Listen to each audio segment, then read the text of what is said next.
2019, il y a 16 millions de fumeurs. On comprend l'ampleur et l'intérêt d'une étude pour ce type de consommation. Nous allons voir dans cette vidéo quelles sont les inclusions et les exclusions par la consommation de cigarettes.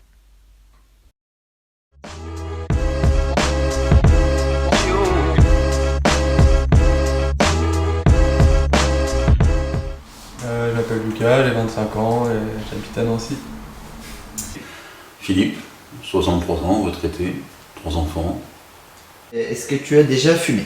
Oui, je mets 3 paquets. Alors j'avais des cigarettes partout. J'en avais une au bec, j'en avais une dans le cendrier, j'en avais partout. Je m'appelle Loïc, j'ai 23 ans. Je sors tout juste de l'école et j'ai commencé à travailler, donc j'ai un peu un point de vue sur le milieu scolaire et déjà professionnel. Mais est-ce que t'es un fumeur? Non, j'ai jamais fumé, même pour essayer, c'est quelque chose que je ne connais pas, donc je sais même pas quel goût ça a ou comment ça se passe. Je m'appelle Cécile, j'ai 38 ans. Je suis secrétaire de direction dans un lycée et mariée et maman d'un petit garçon de 7 ans et demi.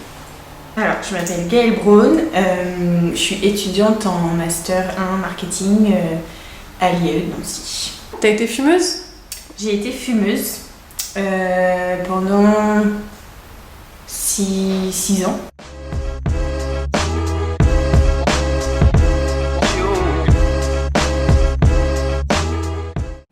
Tous mes amis fument. Est-ce que tu penses que c'est à cause de ça que du coup tu t'es mis à fumer? Ouais. Et je pense pas avoir été directement influencé par quelqu'un de particulier. J'ai été influencé vraisemblablement parce que c'était normal, quoi. Ça faisait partie de la normalité. Je pense que du coup, les parents, l'entourage, c'est la première influence d'ailleurs. Je pense. Généralement, je sais pas si ça se trouve, mais je pense que des parents qui fument pas, leurs enfants auront moins tendance à essayer de fumer ou à fumer, alors que des parents fumeurs, déjà les enfants, ils ont l'habitude de l'odeur, de prendre les habitudes des parents à aller faire des pauses clopes, etc. Donc ouais, je pense que ça joue vachement. Personne fume, donc lui, moi je fumais, ça serait totalement mal vu. Dans le groupe des fumeurs dehors, il n'y avait pas de non-fumeurs, ou alors ils étaient incités à fumer d'une façon ou d'une autre, on leur proposait forcément toujours.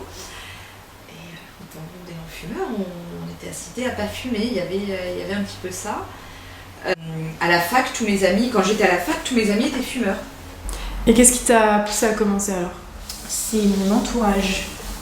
Tout le monde, tous mes amis en fait, une bonne partie déjà au collège, fin 3e en fait, commençaient à fumer. Et une fois arrivé au lycée, tout le monde a commencé à tirer sur les cigarettes. Je savais très bien, j'avais honte au niveau de ma famille savait très bien que je fumais, ils n'aimaient pas ça. Et moi, du coup, j'aimais pas ça non plus. Même si toutes mes amies fumaient. Au contexte familial, tu fumais aussi ou t'essayais de diminuer? Je diminuais beaucoup. Mais étant donné que j'étais plus avec mes amis qu'avec ma famille. D'accord. Plus qu'un produit, la cigarette accompagne une occasion et s'insère dans un cadre précis pour nos consommateurs. Elle accompagne un moment et devient une habitude.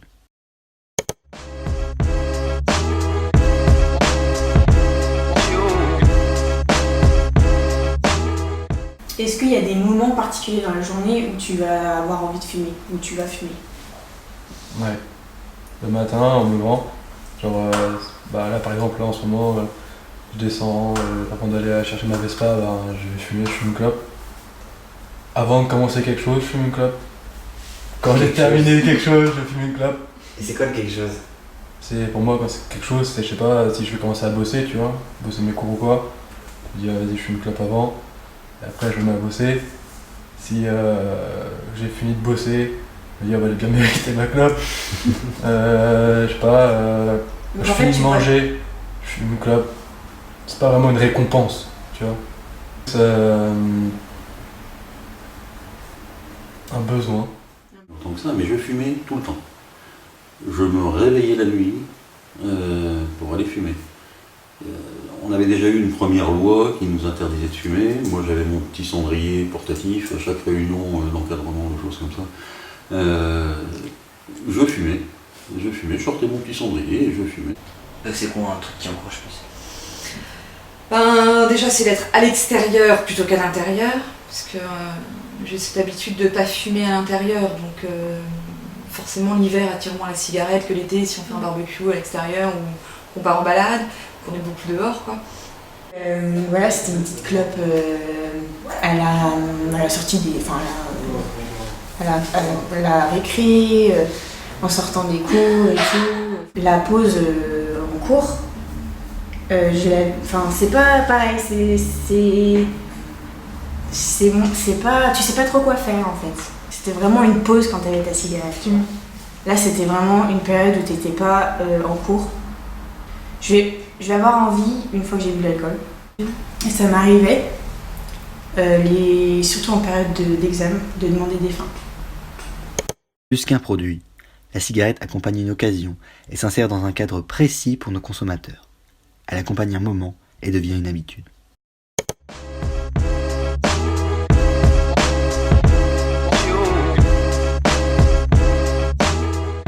L'information sur les méfaits du tabac, le tabagisme et tout ça, c'est ce qui, à mon sens, c'est ce qui permet d'arrêter, quoi, hein.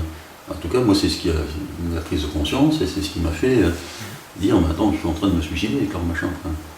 J'ai essayé d'arrêter à peu près une vingtaine de fois. Je ne vais pas tout te les raconter, mais j'ai fait de l'acupuncture, j'ai percé mes cigarettes. Il y a un truc qui était à la mode à l'époque où tu faisais rentrer de l'air, plus d'air dans tes cigarettes. Il a commencé à sortir les nicorettes, les chewing-gums, les petits bonbons, tout un tas de trucs à la con comme ça. Une notion aussi par rapport au cannabis, hein, je sais pas si c'est votre truc ou pas, peu importe si je suis filmé, mais je pense qu'il y a pour moi il y a un gros rapport à ça, tu vois. Que, par exemple, je peux ne pas fumer de cigarette de la journée, mais fumer 2 joints dans la journée, tu vois. Alors qu'à l'habitude, je fume peut-être 10 clopes dans la journée. Alors moi, tous mes potes, on a fumé un joint avant de fumer une clope, tu vois. Moi, j'ai fumé un joint avant de fumer une clope, tu vois. Je fumais vachement la clope électro aussi, j'ai arrêté grâce à la clope électro. Je vous ai pas dit. Si, bah c'est ça que je faisais à la fac, c'est que je fumais la clope électro à la place de la cigarette. Parce que je trouvais ça cool. Parce que j'avais une grosse cigarette électronique qui faisait plein de la fumée et je toujours m'amuser avec la fumée, j'adore ça, alors donc je trouvais ça cool. Et ouais. Puis c'était moins cher aussi. Et du coup, je compensais par le café de la fac. J'en ai fait un catalogue. Comme beaucoup de gens qui fument depuis 20 ans, je pense. Depuis une bonne vingtaine d'années, je pense qu'on a tout essayé. Alors, la vapote, c'est la seule chose qui a eu de réels effets durables et sur la quantité consommée et sur le fait d'arrêter. C'est-à-dire que la seule fois où j'ai vraiment arrêté durablement, c'est en vapotant. Donc là, j'ai quand même fait beaucoup de mois, avec pas d'envie de rechute, avec pas de problème. Moi, c'est quelque chose qui m'a vraiment bien convenu. Pour nos consommateurs, il est compliqué de trouver un moyen de remplacer la cigarette. Ces substituts introduisent d'autres produits. Ainsi, il y a une forme propre à chaque personne de consommer et de substituer la cigarette.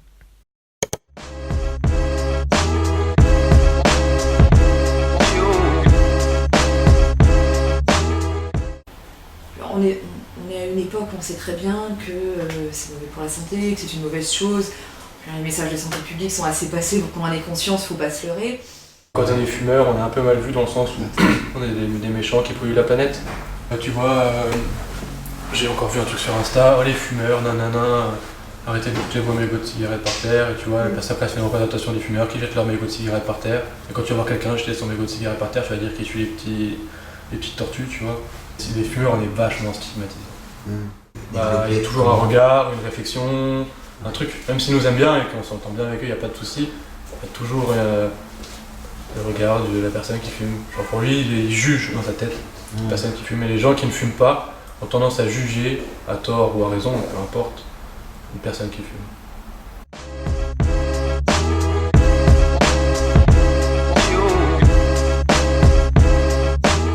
Je peux parler un peu personnellement. Dans mon équipe, il y a presque les 3/4 qui sont fumeurs, donc au travail toujours. Et c'est vrai que du coup, ils vont fumer presque toutes les heures. Et enfin, du coup, ça se voit qu'ils sont...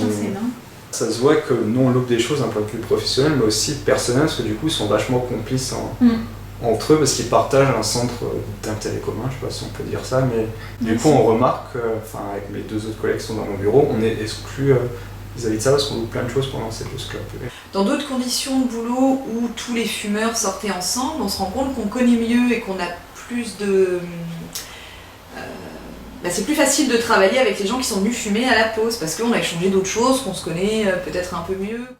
J'ai même un couple d'amis qui me proposent toujours de fumer chez eux parce que ça les embête que je sorte en fait. Ils me disent non, fume dans le salon, tu sors, ça coupe la conversation et tout.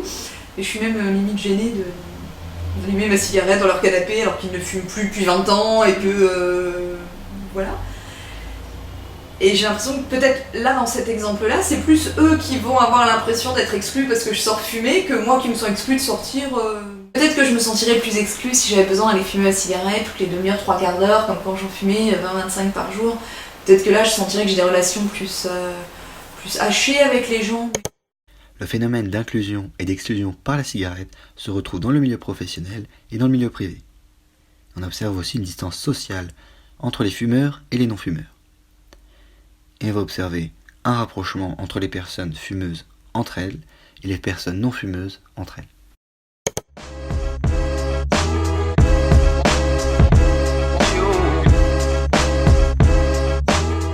Là je vais au Luxembourg, là je vais y aller bientôt. Je sais que ça va pas me coûter cher, tu vois, donc je vais pas culpabiliser quand je fume une cigarette, je vais dire, fait chier, ça coûte cher, tu vois. Est-ce que du coup, le fait que ça coûte moins cher, tu te permets de fumer plus de cigarettes que d'habitude?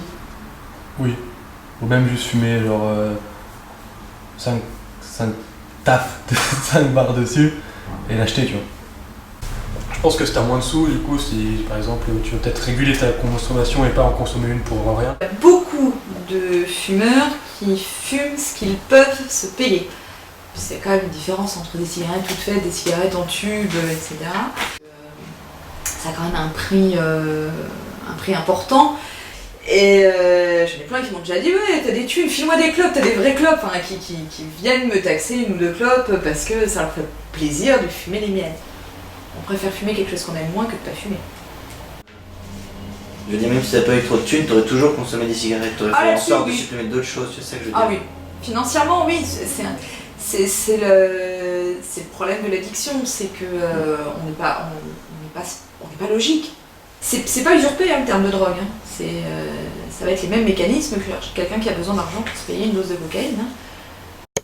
Les moyens financiers et le prix des cigarettes ont réellement une influence sur la fréquence et le mode de consommation. D'un point de vue global, les consommateurs trouvent un moyen de consommer tout en respectant leurs conditions financières.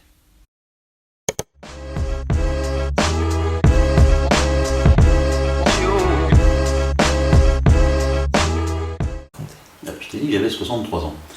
Donc à l'époque, quand tu avais 63 ans, tout le monde fumait. Tu regardais les journaux télévisés, il fumait. Tu regardais une bande dessinée, Lucky Luke, il avait une cigarette. Aujourd'hui, ils l'ont ôté. Tu regardes, t'allais à l'armée, on demandait des cigarettes. Et c'était un véritable phénomène d'inclusion dans la société. Ne pas fumer et rester anormal. C'était plus ne pas fumer et rester anormal, quoi. La société a considérablement changé en la matière. Aujourd'hui, la norme, c'est de ne pas fumer, quoi. Et je dirais que celui qui fume est vraisemblablement un petit peu exclu. Moi, il n'y a personne qui fume à la maison. Ils vont tous sur le balcon, quoi. C'est devenu naturel de ne plus fumer dans un certain nombre de lieux, alors qu'à l'époque, c'était complètement l'inverse. Puis j'ai toujours bien vécu toutes les mesures anti-tabac qu'il y a pu avoir. Moi, ça m'a semblé normal qu'au début il y ait des zones fumeurs, ça me semblait normal qu'on nous demande de fumer dehors. Je suis pas très fan en fait des atmosphères enfumées des autres. Donc, ça me choque pas en fait qu'on attende de moi que je fasse pareil pour les non-fumeurs.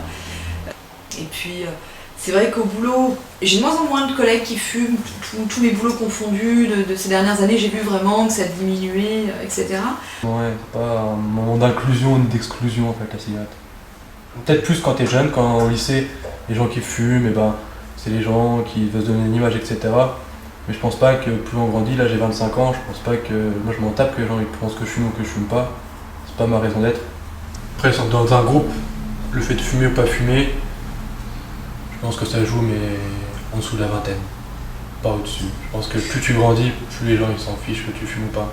Est-ce que, à l'inverse, tu verrais aussi, t'aurais vu de ton côté ou chez tes amis, un sentiment d'inclusion avec la cigarette? Ouais, ça. Je pense que c'est moins vrai arrivé à la quarantaine parce qu'on n'a plus besoin de ces choses-là et qu'on ne cherche plus à appartenir à beaucoup de groupes et machin. Mais c'était très vrai au lycée, le peu où j'ai fumé, c'était très vrai. On n'avait pas les mêmes amis si on était fumeur et si on était non-fumeur. Il y a un changement dans les mœurs, dans l'opinion commune sur la cigarette, ce qui pousse à une évolution de la consommation.